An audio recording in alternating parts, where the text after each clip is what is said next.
Республика Бурятия, мастер спорта международного класса.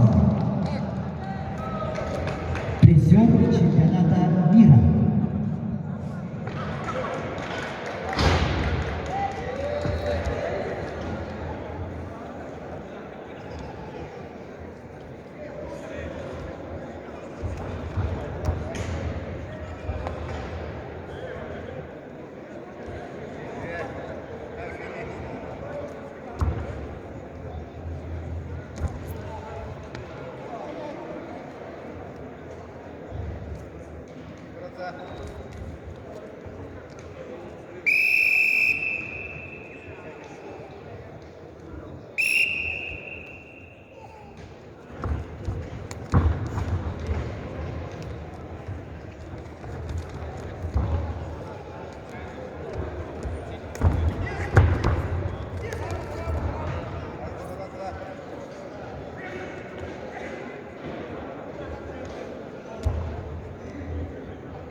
На ковре А весовой категории до 74 килограммов.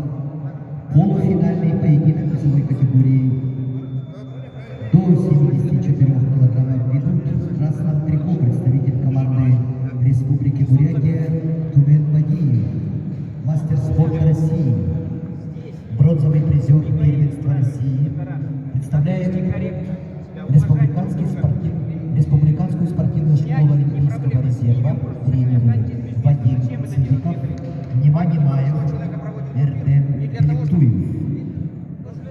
И его соперник в синем трико, представитель команды Чеченской Республики Исмаил Касумов. Исраил Касумов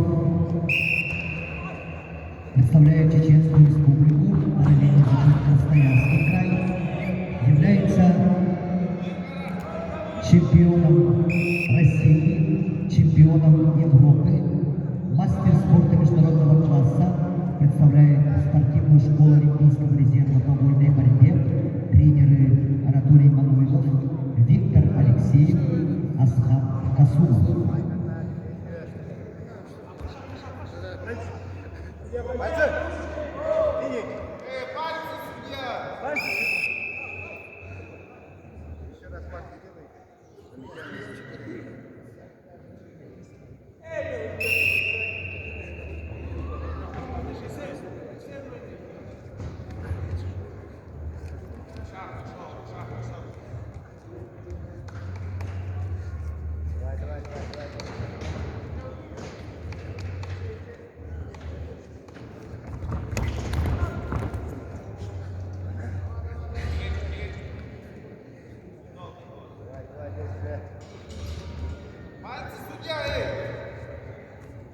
Давай, действие.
На ковре А полуфинальный поединок весовой категории до 74 килограммов победу одержал Исраил Касумов, Чеченская Республика.